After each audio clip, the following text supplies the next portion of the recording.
할렐루야. 오늘도 함께 마태복음 말씀 묵상하는 분들을 주님의 이름으로 축복합니다.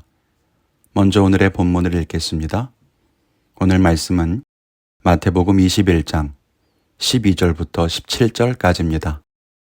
예수께서 성전에 들어가사 성전 안에서 매매하는 모든 사람들을 내쫓으시며 돈 바꾸는 사람들의 상과 비둘기 파는 사람들의 의자를 둘러엎으시고 그들에게 이르시되 기록된 바 내 집은 기도하는 집이라 일컬음을 받으리라 하였거늘 너희는 강도의 소굴을 만드는도다 하시니라. 맹인과 저는 자들이 성전에서 예수께 나아오매 고쳐주시니 대제사장들과 서기관들이 예수께서 하시는 이상한 일과 또 성전에서 소리질러 호산나 다윗의 자손이여 하는 어린이들을 보고 노하여 예수께 말하되 그들이 하는 말을 듣느냐. 예수께서 이르시되 그렇다. 어린아기와 젖먹이들의 입에서 나오는 찬미를 온전하게 하셨나이다 함을 너희가 읽어본 일이 없느냐 하시고 그들을 떠나 성 밖으로 베다니에 가서 거기서 유하시니라. 아멘. 예수님께서 십자가에 달려 돌아가시기 위해 예루살렘에 입성하셨습니다. 그것은 반드시 이루어져야 하는 일의 한 과정이었죠.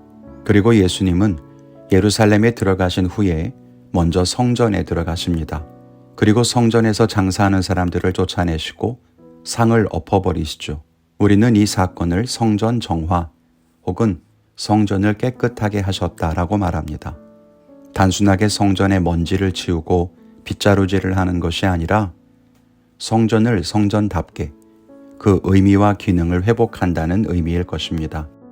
그렇게 본다면 우리가 하나님 앞에서 정결해야 한다는 것은 겉모습을 정갈하게 하고 단정한 옷을 입는 것, 그 이상의 의미가 있을 것입니다. 하나님은 우리의 겉모습이 아니라 중심을 보시니까요. 오늘 함께 말씀을 묵상하며 은혜를 나누기를 원합니다.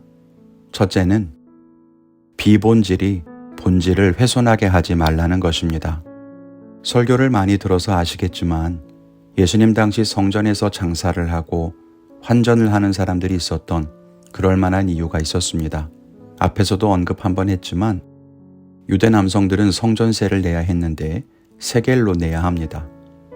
그런데 당시 로마에서 사용하던 화폐가 아니었기 때문에 가정에서 세겔을 보관하고 있지 않으면 성전에 와서 로마 화폐를 세겔로 바꿔야만 했습니다. 그리고 제물도 마찬가지였는데요. 하나님께 바치는 제물은 흠이 없고 깨끗한 것이어야만 했습니다. 털 하나도 세세하게 검사를 해야만 했죠. 집에서 분명히 잘 관리하고 제물로 쓰려고 신경 써서 제물이 될 동물을 선택해서 성전에 왔는데 만일 제물이 정결하지 못하다고 한다면 제물을 드릴 수가 없어요. 또 예루살렘까지 오는 길에 혹시라도 상처가 나기라도 하면 어떻게 되겠습니까?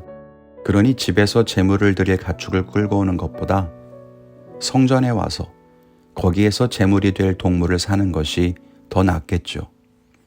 이해가 되는 부분도 있습니다. 그런데 문제는 이런 일들을 관리하던 제사장들은 개인적인 부를 축적하고 또 부정한 방법들이 자행되었다는 것입니다. 백성들은 편하게 예배 드리려고만 하고 성전 제사장들은 그 속에서 자기의 이익만 챙기려고 하고 성전의 본질은 기도와 제사일 텐데 그런 일들이 아니라 비본질이 가득한 모습을 보면서 예수님이 분노하신 것입니다. 인생을 살면서 비본질적인 일들이 본질을 덮어버리는 경우를 종종 봅니다. 그것은 안타까운 일이죠. 특별히 신앙에 있어서는 본질과 비본질이 역전되는 이런 일들은 생명이 죽음으로, 복이 저주로 바뀔 수 있는 중요한 문제라는 것을 알아야 합니다. 마태복음 묵상을 하면서 계속 강조해 오고 있지만 마태는 당시 바리새인들과 유대교 종교 지도자들을 비난하면서 그들이 형식에 갇혀서 본질을 잃어버렸고 예수님은 그런 점을 계속 비판하고 책망하셨다고 기록해 왔습니다. 오늘 성전 정화 역시 그와 같은 맥락입니다. 단순히 돈을 바꾸고 재물을 사는 문제를 넘어서서 그런 합리성과 타협이 신앙의 본질을 덮고 성전의 기능을 왜곡했다는 것이 문제였습니다. 우리에게는 이렇게 본질과 비본질이 바뀌는 일이 없어야 할 것입니다. 신앙의 본질을 지키고 은혜를 놓치지 않는 올 한 해가 되기를 소망합니다. 둘째는 성전은 기도하는 집이라는 것입니다. 본질이 비본질에 밀려서는 안 된다고 했습니다. 그리고 성전의 본질은 예수님께서 선언하신 바와 같이 기도하는 것입니다. 즉 성전은 하나님과 우리가 만나는 거룩한 자리인 거죠. 기도를 통해서, 제사를 통해서 혹은 말씀을 통해서 하나님과 교통하는 자리입니다. 그것이 성전의 본질입니다. 그런데 우리는 성전에서, 지금은 교회에서 하나님을 만나는 것보다 다른 일들에 더 많은 관심을 기울이고 있지는 않습니까? 사람들과 친교를 맺고 사회관계를 맺는 일을 중요하게 생각합니다. 자기의 취미와 관심사를 교회에서 함께 나누는 것을 중요하게 생각합니다. 사회 구제와 봉사에 신경 쓰고 많은 봉사를 하기 위해 했습니다. 물론 좋습니다. 다 하나님이 기뻐하시는 일이 맞습니다. 또 세상의 빛과 소금이 되기 위해 우리가 해야 하는 많은 사명도 있습니다. 그러나 그 중에 가장 중요한 본질은 하나님과의 만남입니다. 교회에 와서 하나님의 임재를 경험하고 하나님께 예배를 드리고 말씀을 들음으로 삶이 변화되고 기도를 하면서 하나님과 교통합니다. 그 일이 가장 중요하고 본질적인 측면인데 그 일을 소홀히 한 채 다른 일들에 매진하는 경우를 많이 봅니다. 올 한 해 우리는 교회에서 또 어떤 일들을 하게 될까요? 그 중에서 하나님을 만나고 하나님과 관련된 일은 또 얼마나 됩니까?